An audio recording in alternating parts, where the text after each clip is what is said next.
Icumweru igenekerezo rya 2026 z'ukwezi kw'icumi umwaka wa 2025 niho Vladimir Putin yatangaza ko noneho kuva aho byakabereye abarusiya bakoze misile y'akataraboneka idashobora guhagarikwa n'umuntu uwo ari we wese. Iyo misile nayo akaba ari misile itameze nk'izindi, misile yatumye ubwirinzi bwo mu kirere bwatanzweho amamiliyardi menshi y'amadolari y'ubushakashatsi, no kuzikora mbere bikaba ari ibintu byazimbye cyane zihinduka ubusa canke ibyo kuzikoresha ubwo bwirinzi bwo mu kirere bikaba bitakiri byinshi.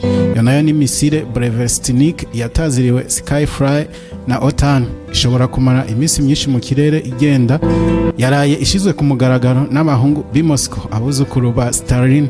Turabahaye ikaze kuri Windora TV, ijwi mwumva ni Nkinzingabo Isayi. Tubasaba abatarakora subscribe gukanda subscribe kugira ngo tubandanye tubahereza amakuru menshi kandi meza mudashobora gukura ahandi.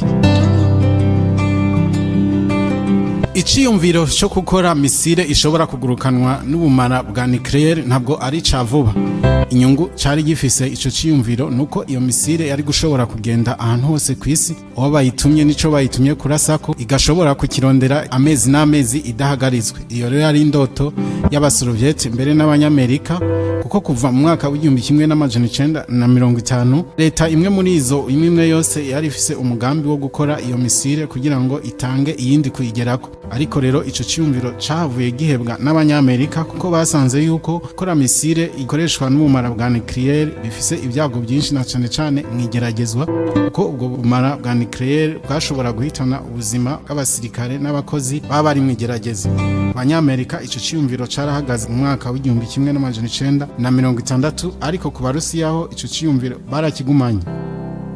Byakabaye kera mu mwaka w'2018 Vladimir Putin yamurikiye amahanga misile yise itusikirwa idashobora gukumirwa muri ibyo bigwanisho. Breversnik ikoresha akareacteur gato ka nucleaire gashirwa mu gice cayo c'inyuma. Ituragurika rya atome za uranium zigatanga ubushuhe bushusha umwuka, uwo mwuka ukagenda usunikirwa inyuma mu mvuduko mwinshi, gace bituma misile ifata ikirere ikagenda.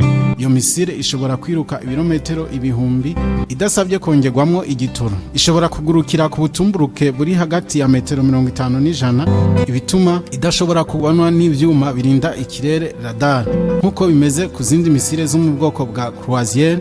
Misile Breversnik ishobora kuyoborwa igakatishwa, uwitwaye ashobora kuyiturikiriza aho ashaka.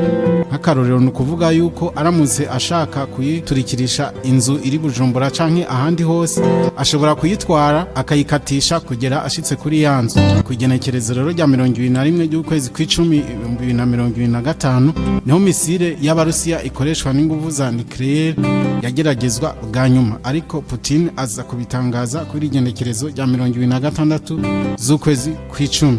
Aho itereye ubwoba rero nuko yoyo ishobora kugera ahariho hose kw'isi, ikaba ishobora no kuguma mu kirere umwanya munini. Muca mwumva ko yateye uruhagarara cyane mu Banyamerika no mu Nyaburayi, bisigura ko iyo misile ishobora gusambura ibikoresho byabo, ibirindiro byabo bya gisirikare, amato yabo yose ya gisirikare aho yoba ari kw'isi, mbere n'amazu, mbere n'amakambi ya gisirikare akaba ashobora kuhagirira ingorane. Kandi giteye ubwoba gusumba akaba ata buryo bw'ubwirinzi bw'ikirere na buzwi mu buriho ubu bushobora kuyihagarika, mbere n'Abarusiya ubwabo bakaba badashobora kuyihagarika. Igeragezwa ry'iyo misile mu mwaka w'2019 byatumye hateranya mu gigima mu karere ka Arkhangelsk. Abaenjeniyeri b'Abarusiya bamwe barapfuye nk'uko byatangajwe n'iperereza ry'ibihugu byo mu burengero.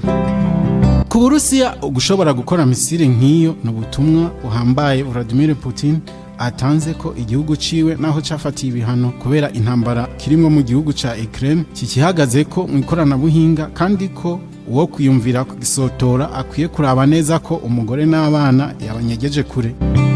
Bijanye n'ubuhinga, Abarusiya bageze ku buhinga bukomeye cyane mu gukora iyo misile, na cane cyane ko n'Abanyaburaya n'Abanyamerika kuba batarayikora atari uko batayikeneye, ahubwo ari uko byabananiye. Ikoresha inguvu za nucleaire, ntacu umuntu yobinenga. Abarusiya mu by'ukuri n'abahinga, kuri ico turakwiye kubakurira inkofero. Ariko kandi akaba ari ikibazo kiremwa muntu gikwiye kwibaza, mbega tuzogeza hehe kurondera umutekano wacu? Mbega umuntu azogarukira he mu kurondera ivyomara bagenzi biwe nawe atiretse? umunsi umwe ka wa mugani uvuga ngo igisiga c'urwararorero cimenye inda, uzoca dusange ibyo twikoreye ngo bidukingire ari byo bisize iherezo ku buzima bwacu. Nimwiyumvire namwe hamwe uwucunze ibigwanisho ruhonyanganda umusirikare umwe yogira akagorane mu mutwe canke akaba yaborewe canke afise iyindi ngorane maze akarekura ikigwanisho ruhonyanganda, mbega kw'isi vyogenda gute ku wagikoze mbere no ku bandi bose baba kw'isi? Mwiyumvire nk'iyo itirere canke usama canke uyundi mugwi w'abihevyi uramutse ukojeje amaboko ku kigwanisho ruhonyanganda. Muri kumwe na Nkinzingabo Isayi kuri Windola TV, mugira ivyona n'ivyo vyonona. Abatarakanda subscribe, uyu n'umwanya mwiza wo kubikora. Ciao.